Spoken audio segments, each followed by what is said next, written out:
Okay, so first of all, the thing which I need to do, right, is to open PyCharm community, which is Python charm. Yeah, and it is a charm. So now the second thing is to actually create a new project, and now we are in the space of PyCharm, our IDE from Python. I am saying this again and again. So now we just this line of code, right? I'll be able to just print hello,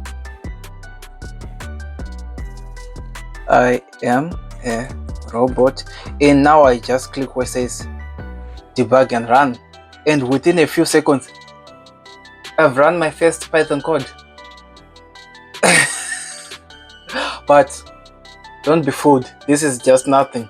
There is more to Python programming other than just writing I am a robot. Well, yes, it's kind of like close to human language and easy to understand, but well, people, they don't make softwares, run companies by just printing hello world. So well, check around and let's see how it goes.